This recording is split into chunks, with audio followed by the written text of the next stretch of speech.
Hi guys, welcome to my YouTube channel Sunny's garden में आपका स्वागत है। आज हम बात करेंगे चीकू के प्लांट के बारे में।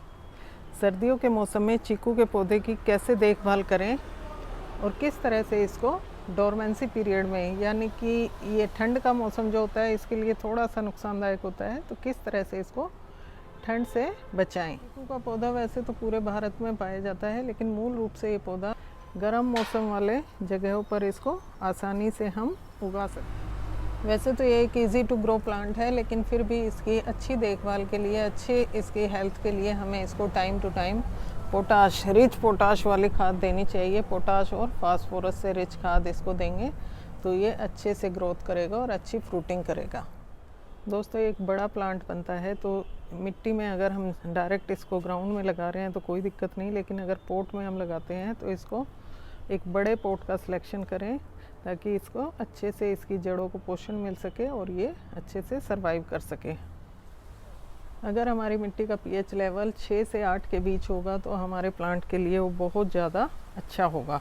इस पौधे को एक बार लगाने के बाद इसकी ग्रोथ पे हमें विशेष ध्यान देना है।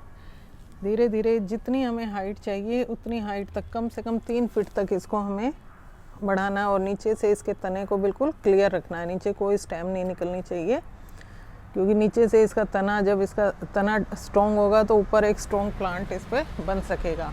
और 3 फीट ऊपर के बाद इसके फुटाव को हमें अच्छे से कटिंग शटिंग करके इसको शेप देना है ताकि ये एक अपनी कैनोपी बना सके। कैनोपी मीन्स एक छतरी नुमा शेप ले सके जिसमें आसानी से फल हमारे लग सके।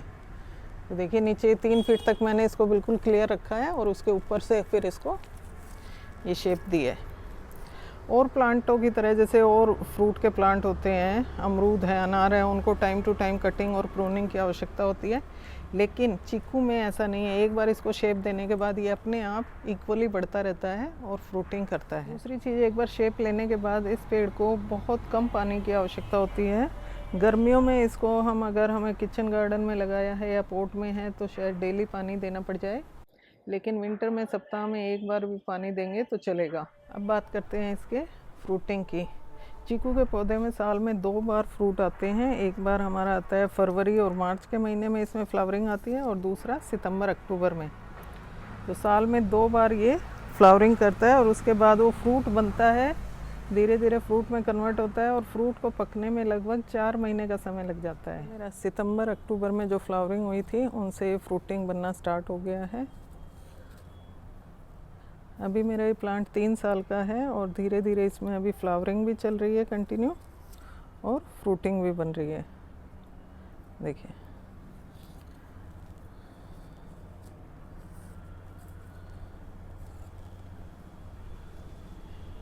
इसके फल को पकने में लगभग 4 महीने का समय लगता है, लेकिन जब ये कच्चा होता है तो इसमें से इस तरह से हम इसको अगर तोड़ेंगे तो इसके अंदर से सफ़ेद सफ़ेद दूध निकलता है।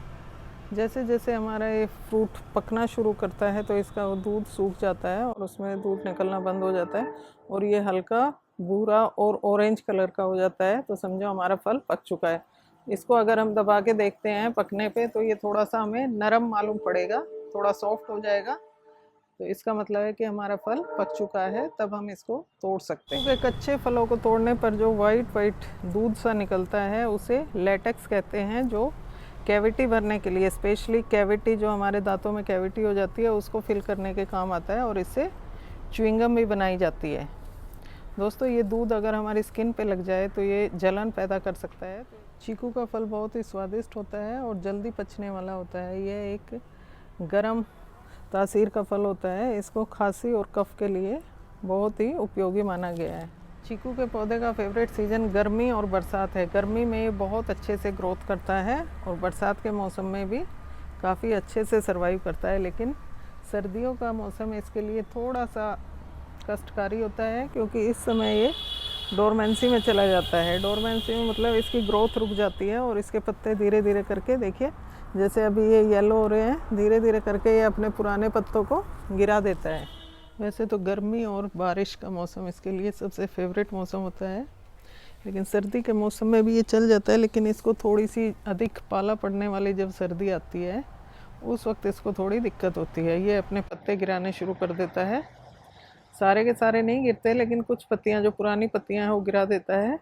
और इसको ठंड से बचाने के लिए, सर्दी के मौसम में इसको ठंड से अगर आपका प्लांट पॉट में है, गमले में है, तो उसको अंदर कहीं छत के नीचे रखें, शेड के नीचे रख दें या किसी बड़े प्लांट के नीचे रखें। और अगर आपने, जैसे मैंने ज़मीन पे लगाया हुआ है, अगर इस तरह से आपका पौधा है तो इसको आप या तो इसके ऊपर कोई चादर डाल दें रात के समय, और अगर वो पॉसिबल ना हो तो शाम के समय इसके आसपास थोड़ा धुआं कर दे। धुएं की वजह से क्या होगा कि इसके ऊपर पाले का असर नहीं होगा। अब बात करते हैं इस पौधे में लगने वाली बीमारियों की। ये वैसे तो ये बहुत हार्डी प्लांट है, इसके अंदर कोई कोई पेस्ट या इंसेक्ट्स का कोई अटैक नहीं होता, लेकिन इसमें एक समस्या आती है, एक जैसे इसके फूलों का गिर जाना और फलों का पकने से पहले ही, यानी कि पूरी तरह से फल बनने से पहले छोटी अवस्था में ही उनका गिर जाना। तो इस तरह की समस्या से बचने के लिए इसको टाइम टू टाइम हमें अच्छे से हेल्दी पोषण देना पड़ेगा। फ्रूट ड्रॉप होने से बचाने के लिए अगर आप केमिकल का यूज़ करते हैं तो मार्केट में काफ़ी दवाइयाँ, स्प्रे इसके अवेलेबल हैं। और अगर आप बिल्कुल ही ऑर्गेनिक फ्रूट पाना चाहते हैं तो एक जेब्रेलिक एसिड, जो उपले को पानी में गलाकर उसका लिक्विड से बनाया जाता है, उसका बना के जेब्रेलिक एसिड का स्प्रे इस पर टाइम टू टाइम करते रहें, तो उससे इसकी फूल गिरने की समस्या जो है वो ख़त्म हो जाएगी। जेब्रेलिक एसिड बनाते समय अगर हम थोड़ा सा वेस्ट डिकम्पोजर के घोल का इस्तेमाल करें उसमें, तो हमारे जो फल गिरने की समस्या है और फल का छोटा रह जाना वो भी दूर हो जाएगी, क्योंकि जो वेस्ट डिकम्पोजर है वो हमारे फलों को बड़ा साइज़ देता है और उसमें मिठास देता है। अगर मेरी वीडियो अच्छी लगी तो प्लीज़ इसे लाइक करें, सब्सक्राइब करें और शेयर करें, और बेल आइकन को प्रेस करें ताकि टाइम टू टाइम मेरी आने वाली नई वीडियो का नोटिफिकेशन सबसे पहले आपको मिल सके। Thank you.